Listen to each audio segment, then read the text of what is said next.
শত্রুর বাড়ির দিকে ফিরে দোয়াটি 7 বার পাঠ করুন। শত্রু একেবারে জ্যান্ত লাশ হয়ে থাকবে, আপনার বিরুদ্ধে মুখ খুলতে পারবে না। আপনাকে দেখে সে পলায়ন করবে। আপনার বিরুদ্ধে মুখ খুললেই সে ভয় পাবে যে কার বিরুদ্ধে আমি মুখ খুলতেছি, আমার তো ক্ষতি হয়ে যাবে। এজন্য শত্রুর বাড়ির দিকে ফিরে আপনি দোয়াটি 7 বার পাঠ করুন।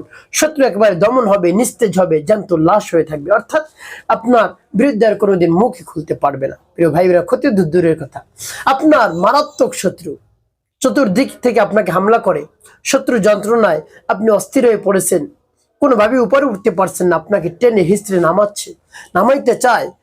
তো প্রিয় ভাই বোনেরা, সেই রকম শক্তিশালী শত্রুকে আপনি দমন করে ফেলুন, নিস্তেজ করে ফেলুন। আপনার সামনে এসে কোনো কথাই বলবে না সে। প্রিয় ভাই বোনেরা, দোয়াটি আপনি পাঠ করুন শত্রুর বাড়ির দিকে ফিরে। একটি কাজ করতে হবে, শত্রুর নাম, শত্রুর মায়ের নামটি আপনাকে সংগ্রহ করতে হবে, একটি কাগজের মধ্যে লিখে আপনি রাখবেন আমলটি করার পূর্বেই। তো প্রিয় ভাই বোনেরা, তারপরে আমলটি করার ক্ষেত্রে আপনাকে অবশ্যই উত্তম রূপে পবিত্রতা অর্জন করতে হবে। পবিত্রতা অর্জন করে পবিত্র স্থানে কেবলামুখী হয়ে বসবেন, উত্তম পোশাক পরিধান করে। প্রিয় ভাই বোনেরা, তারপর কি করবেন বলে দিচ্ছি।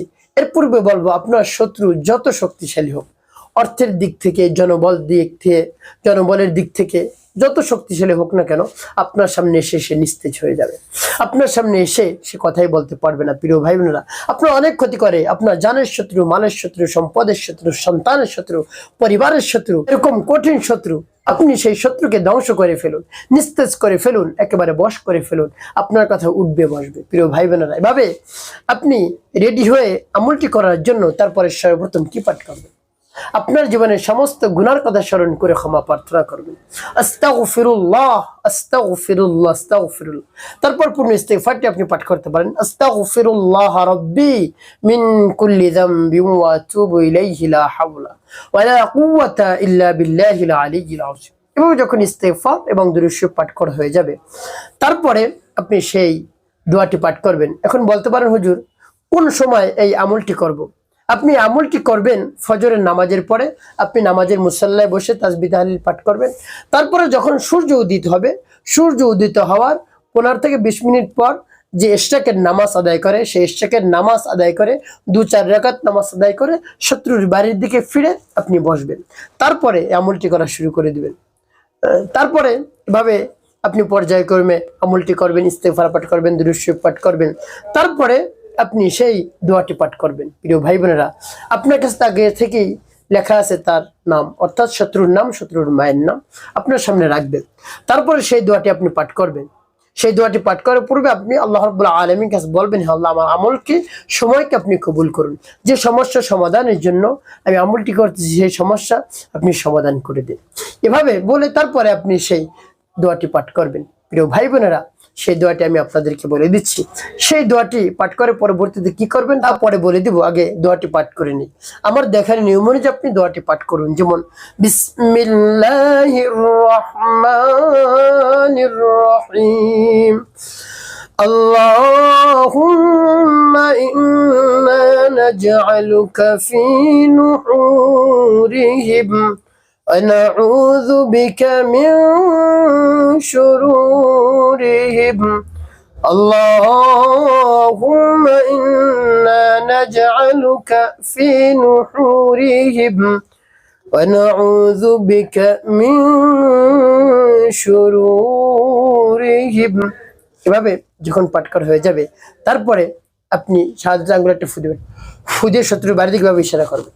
তারপর আপনি আবার পাঠ করবেন, বিসমিল্লাহির রহমানির রহিম, আল্লাহুম্মা ইন্না নাজআলুকা ফি নুহুরিহিম ওয়া নাউযু বিকা মিন শুরুরিহিম اللهم إنا نجعلك في نحورهم ونعوذ بك من شرورهم। পাঠ করে সবাই শত্রু বাড়ি দিকে ভাবে ইশারা করবেন। তারপর আপনি আবারও পাঠ করবেন মনে দরদ নিয়ে, বিসমিল্লাহির রহমানির রহিম, اللهم إنا نجعلك في نحورهم ونعوذ بك من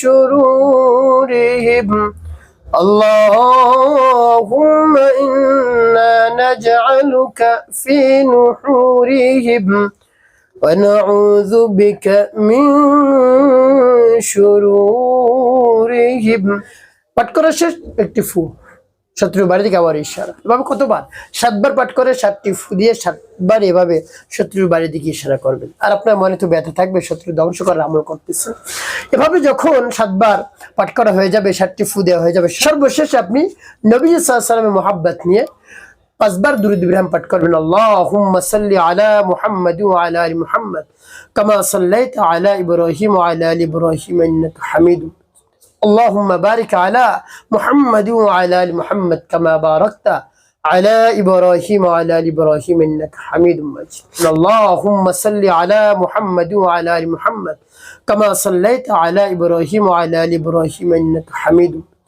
اللهم بارك على محمد وعلى ال محمد كما باركت على ابراهيم وعلى ال ابراهيم انك حميد مجيد اللهم صل على محمد وعلى ال محمد كما صليت على ابراهيم وعلى ال ابراهيم انك حميد مجيد اللهم بارك على محمد وعلى ال محمد كما باركت على ابراهيم وعلى ال ابراهيم انك حميد مجيد এভাবে যখন দুরূদ ইব্রাহিম পাঠ করে হয়ে যাবে দুটি ফু দিবেন ফু দিয়ে একবার এভাবে শত্রুর বাড়ির দিকে ইশারা করবেন প্রিয় ভাই বোন আপনার আমলটি করা শেষ ওই স্থানে বসে আপনি তো ইশরাকের নামাজ আদায় করছেন তারপর আমলটি করছেন ওই স্থানে বসে রব্বে কারিমের দরবার হাত উত্তোলন করবেন পবিত্র রমাদান মুবারকে আল্লাহ এই রমজান মাসে হয়েছিল আমার শত্রুকে দমন করে দিন নিস্তেজ করে দিন আমি অনেক পেরেশানির মধ্যে পড়ে গিয়েছি হতাশা দুশ্চিন্তার মধ্যে পড়ে গিয়েছি কেমন করে শত্রুকে দমন করব সাহায্য করব নিস্তেজ করব হে আল্লাহ আপনি একটি পথ দেখিয়ে দেন হে আল্লাহ শত্রুর মনকে নরম করে দিন গলিয়ে দিন সেজন্য আমার আর কোনো ধরনের ক্ষতি না করে হে আল্লাহ আমার এই সমস্যা থেকে সমাধান করে দিন হে আল্লাহ